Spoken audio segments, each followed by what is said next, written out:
नमस्कार, आप देख रहे हैं लोकमंच न्यूज और मैं हूं आपके साथ सत्यम गौर। वक्त हो चला है मध्य प्रदेश की कुछ अहम खबरों का। आपको बताते चले कि एमपी में आगामी समय में होने वाले उपचुनाव को लेकर अलीराजपुर की जोबट विधानसभा में शिवराज सरकार ने मंत्री गोविंद सिंह राजपूत पहुंचे हैं और इस दौरान लोगों ने उनका स्वागत किया है और संबोधित करते हुए उन्होंने विपक्ष पर निशाना साधा है। उन्होंने कहा है कि कमलनाथ जी का एक तकिया कलाम था कि मेरे पास 24 घंटे हैं, मैं 25 घंटे कहां से लाऊं। कमलनाथ जी यह बात विधायक और मंत्री सबसे कहते थे। अगर कांग्रेस के मुख्यमंत्री कमलनाथ विधायकों और मंत्रियों से बात की होती और उनकी बात को ध्यान से सुना होता तो आज उनकी यह दुर्गति नहीं होती। इस दौरान उस मौके पर पार्टी कार्यकर्ता समेत आला अधिकारी मौजूद रहे।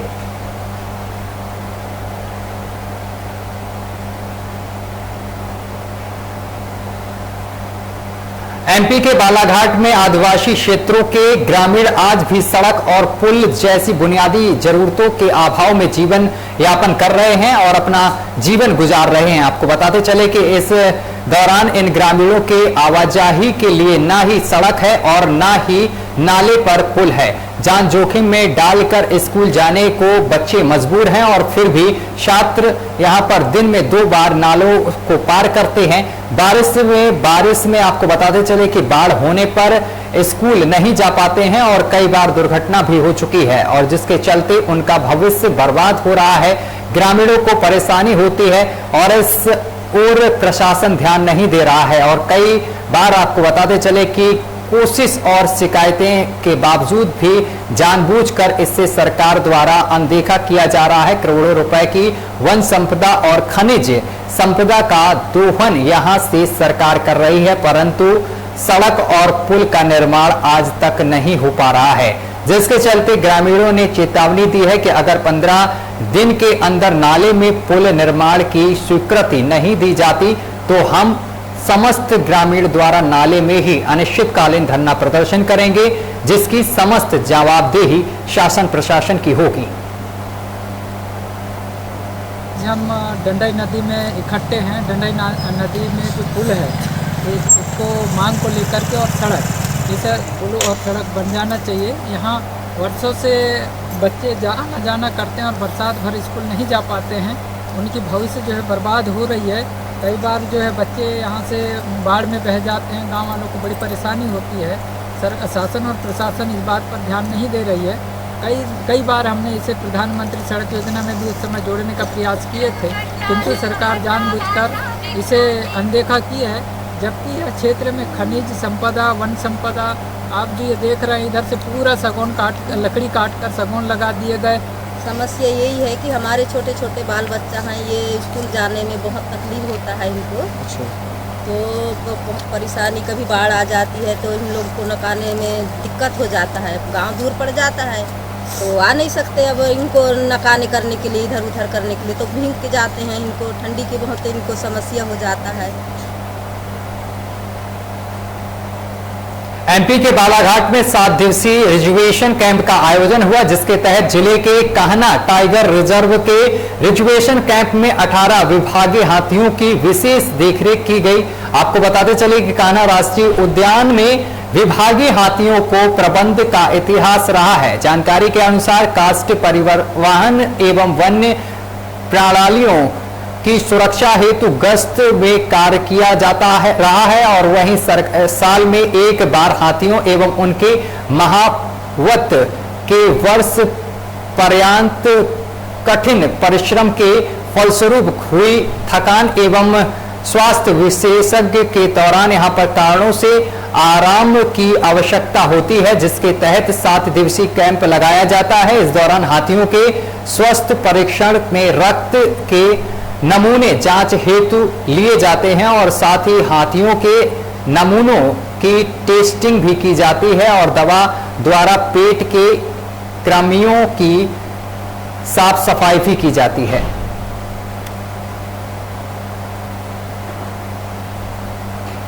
एमपी के बैतूल में कांग्रेस विधायक और उनके समर्थकों ने कॉलेज बंद कर धरना प्रदर्शन किया है। जेएच कॉलेज बंद आपको बताते चले जेएच कॉलेज प्रबंधन में कार्यालय में सांसद डीडी को कार्यक्रम में आमंत्रित किया गया है, लेकिन बैतूल विधायक को न बुलाकर प्रोटोकॉल का उल्लंघन किया गया है। कार्यक्रम के बाद कांग्रेस आक्रामक हो गए और विधायक की अनदेखी को मुद्दा बनाकर अब विधायक निलय डागा और समेत कांग्रेसियों ने मुख्य द्वार पर ताला डालकर धरने पर बैठ गए हैं। कॉलेज की प्रिंसिपल विजेता चौबे ने नीलम डागा को बताया है कि आपके नाम पर सांसद जीडी उइके के आपत्ति ली गई है और विधायक निलय डागा ने जिला प्रशासन के अधिकारियों और प्रिंसिपल से वार्ता कर यह बात कही है कि सांसद की आपत्ति समझ से परे है।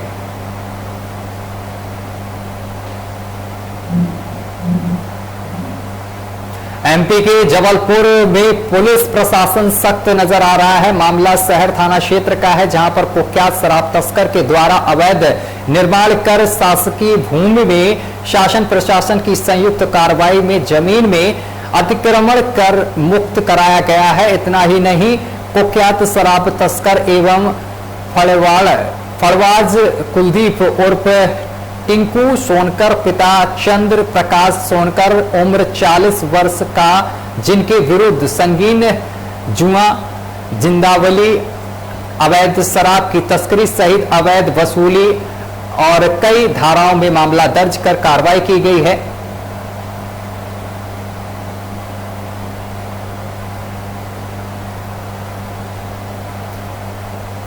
एमपी के जबलपुर में अपराध अपने चरम सीमा पर है। मामला शहर थाना क्षेत्र का है, जहां पर जीसीएफ फैक्ट्री द्वारा बनाए गए क्वार्टर से संदिग्ध हालत में एक युवक का शव मिलने से हड़कंप मच गया है। सूचना पर पहुंची पुलिस ने घटना स्थल का जायजा लेते हुए शव बरामद कर पोस्टमार्टम के लिए भेज दिया है। साथ ही मोबाइल कॉल डिटेल के आधार पर पुलिस जांच पड़ताल में जुट गई है।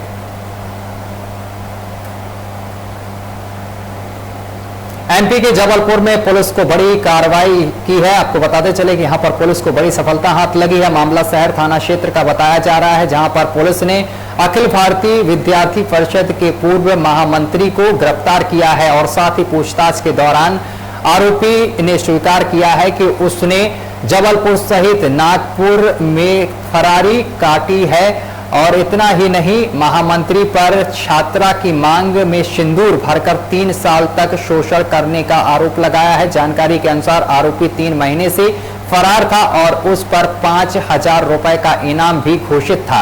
सूचना के आधार पर सुभाग को 3 पत्ती स्थित पुरानी बस स्टैंड के पास से महिला थाना पुलिस ने दबोच लिया है। फिलहाल आरोपी की अग्रिम जमानत याचिका सुप्रीम कोर्ट से खारिज हो चुकी थी। पुलिस उसे कोर्ट में पेश कर पूछताछ के लिए रिमांड पर ले सकती है।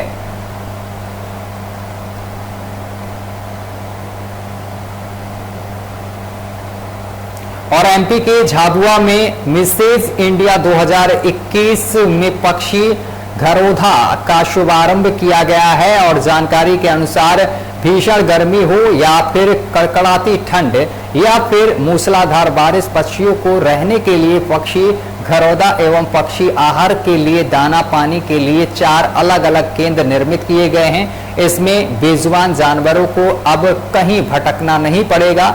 जिले में पहली बार पक्षियों के आवास के लिए बने तो 128 फ्लैट पक्षी घरों में पक्षी सुरक्षित रहेंगे। आपको बताते चले कि 2021 की मिसेज इंडिया शीतल चौहान एवं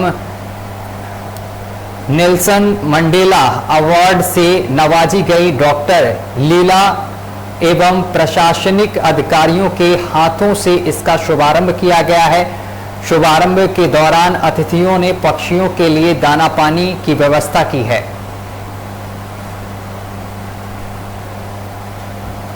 एमपी के नैनपुर में रोटरी इंटरनेशनल के द्वारा राष्ट्रव्यापी निःशुल्क मधुमेह यानी कि शुगर जांच शिविर का आयोजन किया गया है। भारत जो शुगर जैसी बीमारियों का गढ़ बनता जा रहा है, यहाँ औसतन 3 व्यक्तियों में एक शुगर का प्रारंभिक लक्षण है।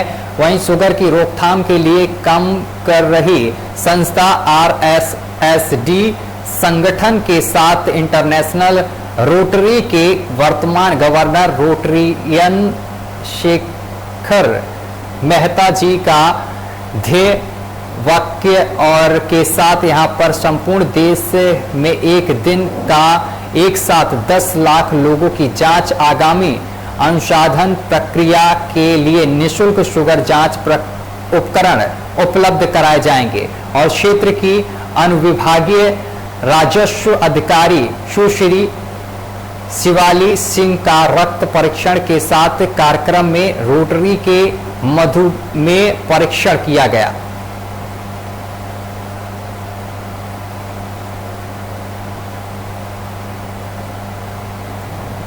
और एमपी के नैनपुर में मानव अधिकार परिषद एवं हम फाउंडेशन के पदाधिकारियों ने 2 दिवसीय कार्यक्रम धरना प्रदर्शन किया है। यात्री ट्रेन चालू करने के लिए मंडला जिले के पदाधिकारियों ने रेल प्रबंधन को ज्ञापन दिया था कि 15 दिन में भीतर यहां पर अगर ट्रेन चालू नहीं होती है तो हम क्रमिक हड़ताल में बैठेंगे। और इस दौरान आंदोलनकारियों का समर्थन करने अनेक संगठन मंच पर पहुंचे। वहीं मंडला के पूर्व विधायक संजीव उइके ने धरना स्थल पर पहुंचकर आंदोलनकारियों का समर्थन किया।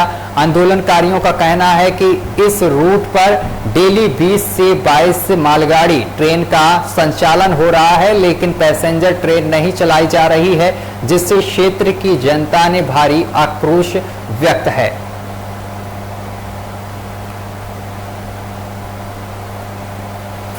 और अगली खबर एमपी के रीवा से है। आपको बताते चले कि मध्य प्रदेश के रीवा में प्राचीन पचमढ़ा धाम में कोविड-19 महामारी में मरने वाले मृतकों का विधि विधान से श्राद्ध किया गया है। और महिला कांग्रेस ने मृतकों के आत्मा शांति के लिए तर्पण का आयोजन रखा था।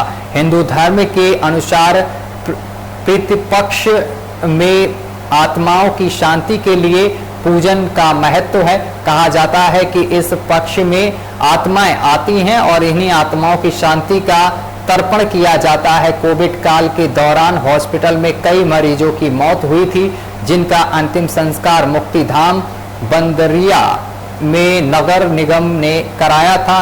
हिंदू धर्म में पक्षपात पर यहाँ पर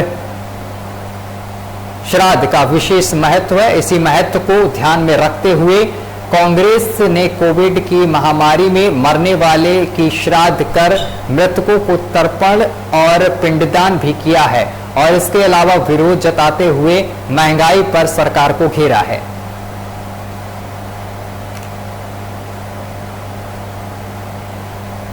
एमपी के रीवा में एक अजीबोगरीब मामला सामने निकल कर आया है, जहां एक युवक ने खुद के साथ ठगी की वारदात किए जाने की साजिश रची और घटना की शिकायत थाने में दर्ज कराई है। जिसके बाद पुलिस ने मामले में गंभीरता से लेते हुए जांच की तो पता चला कि युवक खुद ठगी की वारदात की साजिश रचने वाला मास्टरमाइंड है। जिसके बाद उसे गिरफ्तार कर लिया गया है। बताया गया है कि युवक के द्वारा घर के पैसे का गलत इस्तेमाल कर लिया गया था, जिसकी वजह से उसने इस पैसे की घटना को अंजाम दिया। और फिलहाल पुलिस आरोपी से पूछताछ कर आगे की कार्रवाई करने में जुट गई है। हाँ, ये एक भूपेन पटेल है, ये और उनके परिवार के लोग दूध का व्यवसाय करते हैं। उनके भाई है जिनका दूध का अच्छा कारोबार है। उन्होंने अपने छोटे भाई भूपेन उसको 2 लाख रुपए का चेक देके बोला था कि शंकरगढ़ जाके HDFC बैंक से पैसे ले आना। तो ये HDFC बैंक गए और वहाँ से 2 लाख रुपए निकालने के बाद अपने एक दोस्त हैं जो अंकित नाम है, उनके पास गए और जाकर वहाँ पर कुछ देर रुके। उसके बाद फिर वापस आके फिर उन्होंने जने थाने में करीब 8 बजे के आसपास सूचना दी कि मेरे साथ लूट हो गई है, लोगों ने हाथ थप्पड़ मारे और मेरे पैसे छीन लिए।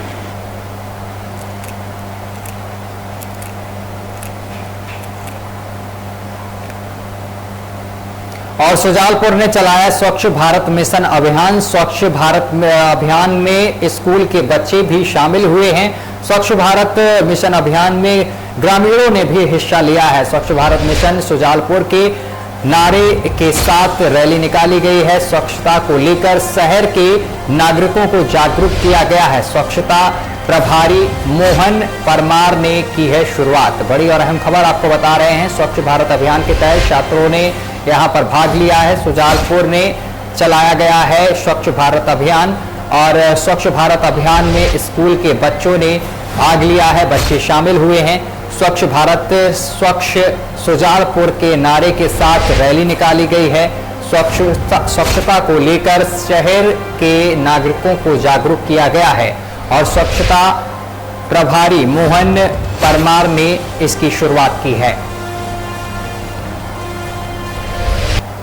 और एमपी के सिवनी में ग्राम बोरदेही में जो एक आपको बताते चले कि 3 वर्ष की नाबालिग मासूम के साथ असामाजिक तत्वों द्वारा हैवानियत की घटना को अंजाम दिया गया है। आपको बताते चले कि यहां पर बलात्कार जैसी जघन्य अपराध करने की कोशिश की गई है। यह घटना समाज को शर्मसार करने जैसी है और इस पर बिना किसी दबाव के जिला प्रशासन अपनी पारदर्शिता एवं निष्पक्षता का परिचय देते हुए कार्रवाई करते हुए आरोपी शकील खान के ऊपर कड़ी कार्रवाई करे और पीड़ित को न्याय दिलाए। अगर शासन प्रशासन ऐसा नहीं करता है तो श्री राम सेना उग्र आंदोलन करेगी, जिसका जवाबदेही शासन प्रशासन की होगी। और एमपी के सिवनी में आदे गांव थाना क्षेत्र के ग्राम पंचायत पिंडराई पिपरिया के नन्हे वीर नगर सैनिक के पद में पदस्थ हैं, जो कि आपको बताते चले कि वन मंडल वन परिक्षेत्र लखनादौन बीट प्रभारी वन रक्षक नवीन श्रीवास्तव को मुखबिर से सूचना मिलने पर वन नियुक्त वन परिक्षेक्षण अधिकारी श्री राहुल कुमार के निर्देश पर टीम गठित कर छापा मारा गया है, जहां पिपरिया गांव में नन्हे वीर सैनिक के घर के छोटे बड़ी में 22 नाग जब्त किए गए हैं, जो करीब 10,000 रुपए की कीमत के बताए जा रहे हैं। साथ ही इनके ऊपर कार्रवाई कर यहां पर आगे की कार्रवाई की जा रही है।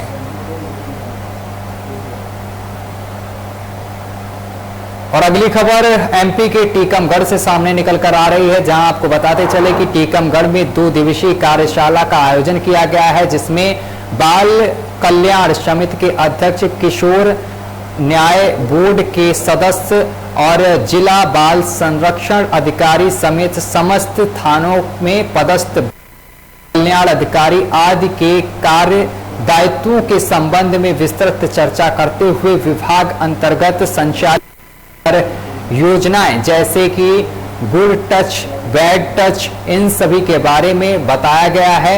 और इस दौरान भारी संख्या में लोग मौजूद रहे हैं। सरल शब्दों में तथा फिल्म के माध्यम से रोचक ढंग से जानकारी प्रदान की गई है। इस अवसर पर बाल संरक्षण अधिकारी अनुराग खरे, बाल कल्याण समिति के अध्यक्ष डॉक्टर प्रीति सिंह परमार और तमाम अधिकारीगण इस दौरान मौजूद रहे हैं। एमपी के उमरिया में नई शिक्षा नीति कार्यशाला का आयोजन किया गया है और इस कार्यशाला के माध्यम से इस नीति के परिच्छेद आपको बताते चले कि परिप्रेक्ष्य में विद्यार्थियों को फीड प्रोजेक्ट, इंटर्नशिप और प्रशिक्षुता, सामुदायिकता और जुड़ाव एवं सेवा के लिए विद्यार्थियों को संबद्ध किया गया है और यहाँ पर विद्यार्थियों को प्रशिक्षण की कार्रवाई के लिए संस्थाओं का चयन किया जाना होगा।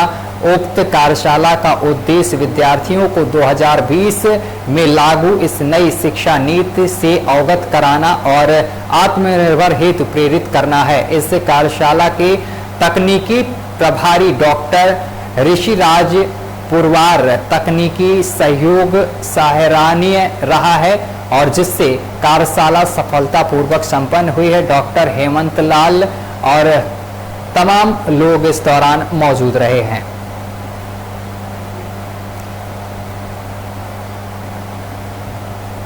और अगली खबर एमपी के विदिशा से सामने निकल कर आ रही है, जहां आपको बताते चले कि विदिशा में बीते हफ्ते जन सुनवाई में रसूलपुर की छात्रावास प्रभारी पर रसोइयों ने उनके बैंक खाते से फर्जी तरीके से राशि डालने और उस राशि को वापस मांगे जाने की शिकायत जन सुनवाई के दौरान एसडीएम रोशन राय से की थी। और वहीं मामला सामने आने पर विभाग ने उक्त मामले की जांच शुरू कर दी है, लेकिन छात्रावास अधीक्षक साधना दास ने जन सुनवाई पहुंचकर एसडीएम रोशन राय को शिकायती आवेदन दिया है, जिसमें उन्होंने झूठी शिकायत करने वालों के खिलाफ कार्रवाई करने की मांग की है।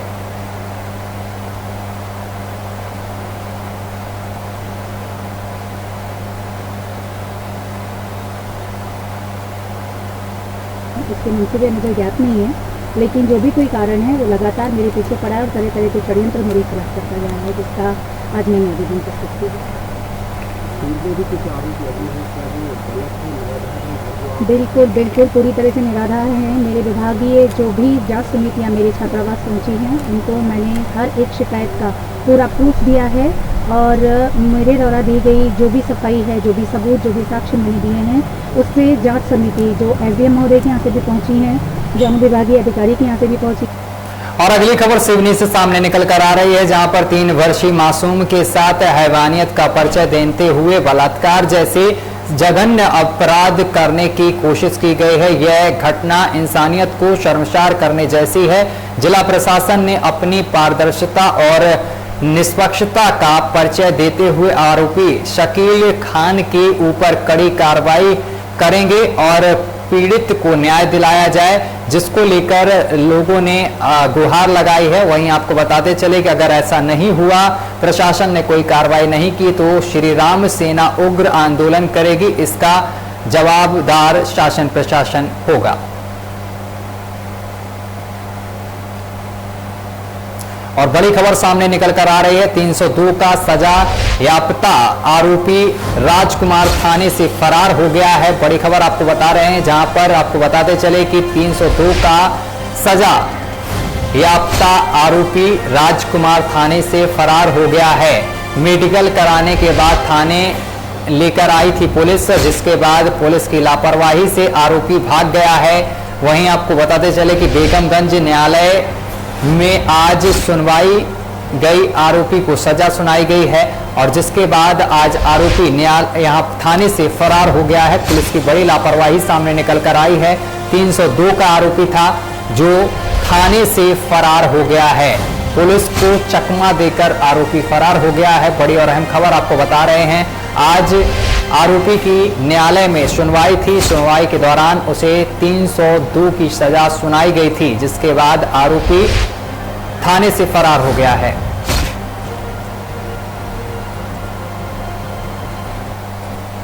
चलिए बुलेटिन में अभी के लिए बस इतना ही। देश दुनिया की तमाम खबरें देखने के लिए देखते रहिए लोकमंच न्यूज।